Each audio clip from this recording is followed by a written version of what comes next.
શું તમે જાણો છો શા માટે રાત્રે અંતિમ સંસ્કાર નથી થતા? ગરુડ પુરાણ અનુસાર સૂર્યાસ્ત પછી અંતિમ સંસ્કાર કરવાની મનાઈ છે. ગરુડ પુરાણમાં કુલ 271 અધ્યાય છે. ગરુડ પુરાણમાં જન્મથી મૃત્યુ સુધીના 16 સંસ્કારોનું વર્ણન છે, જેમાં 16મો અને અંતિમ સંસ્કાર જે મૃત્યુનો છે. ગરુડ પુરાણમાં જણાવ્યું છે તેનું કારણ જાણીને આપ પણ આશ્ચર્યચકિત થઈ જશો. ગરુડ પુરાણ અનુસાર સૂર્યાસ્ત પછી અંતિમ સંસ્કાર કરવાની મનાઈ છે, કારણ કે રાત્રે અંતિમ સંસ્કાર કરવાથી વ્યક્તિની આત્માને શાંતિ મળતી નથી. એવું પણ માનવામાં આવે છે કે સૂર્યાસ્ત પછી સ્વર્ગના દરવાજા બંધ થઈ જાય છે અને નરકના દરવાજા ખુલી જાય છે. આવી સ્થિતિમાં જો આપણે રાત્રે કોઈ વ્યક્તિનો અંતિમ સંસ્કાર કરીએ તો આત્માને નરકની પીડા ભોગવવી પડે છે. એવું પણ માનવામાં આવે છે કે આગામી જન્મમાં આવા વ્યક્તિના શરીરના કોઈ પણ ભાગમાં ખામી આવી શકે છે. તેથી જ્યારે પણ કોઈ વ્યક્તિ રાત્રે મૃત્યુ પામે છે ત્યારે તેના અંતિમ સંસ્કાર રાત્રે કરવામાં નથી આવતા અને તેના મૃતદેહને રાખવામાં આવે છે અને સૂર્યોદયની રાહ જોવામાં આવે છે. તેમજ તેમના અંતિમ સંસ્કાર સવારે જ કરવામાં આવે છે.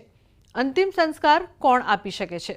ગરુડ પુરાણ અનુસાર જ્યારે કોઈ વ્યક્તિનું મૃત્યુ થાય છે ત્યારે ફક્ત તેનો પુત્ર, ભાઈ, ભત્રીજો, પતિ અથવા પિતા જ તેના અંતિમ સંસ્કાર કરી શકે છે.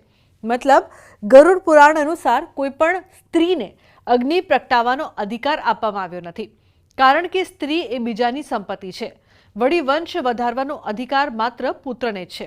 તેથી જ સ્ત્રી મુખાગ્નિ અર્પણ કરી શકતી નથી. ગરુડ પુરાણ શું છે? ગરુડ પુરાણમાં કુલ 271 અધ્યાય છે, જેમાં એવા 35 અધ્યાય છે જ્યાં મૃત્યુ પછી વ્યક્તિને તેના કર્મ પ્રમાણે સજા મળે છે. તમને જણાવી દઈએ કે ગરુડ પુરાણના અધિપતિ ભગવાન વિષ્ણુ છે. સાથે જ તમને જણાવી દઈએ કે સામાન્ય દિવસોમાં ઘરમાં ગરુડ પુરાણ ન વાંચવું જોઈએ, કારણ કે તેનું વાંચન કોઈ પણ વ્યક્તિના મૃત્યુ પછી જ નક્કી કરવામાં આવ્યું છે. 16 સંસ્કારમાંથી છેલ્લો સંસ્કાર છે અંતિમ સંસ્કાર. આપણા શાસ્ત્રમાં અને ગરુડ પુરાણમાં કહેવાયું છે કે જ્યારે કોઈ વ્યક્તિ મૃત્યુ પામે ત્યારે આપણે એને સૂર્યાસ્ત પછી અગ્નિદાહ નથી આપતા. આનું એક કારણ છે કે જ્યારે કોઈ આત્મા આગળ પ્રગતિ કરવાની હોય ત્યારે સૂર્યાસ્ત પછી અગ્નિદાહ ના આપવો જોઈએ, કારણ કે તેને મોક્ષ નથી મળતો. સાથે સૂર્ય આપણો આત્માનો કારક છે. જ્યારે સૂર્યાસ્ત પહેલા આપણે અગ્નિદાહ આપતા હોઈએ છીએ તો એ આત્માની પ્રગતિ થાય છે, એમનો આગળનો જન્મ વધારે સારો અને પ્રગતિશીલ બને છે.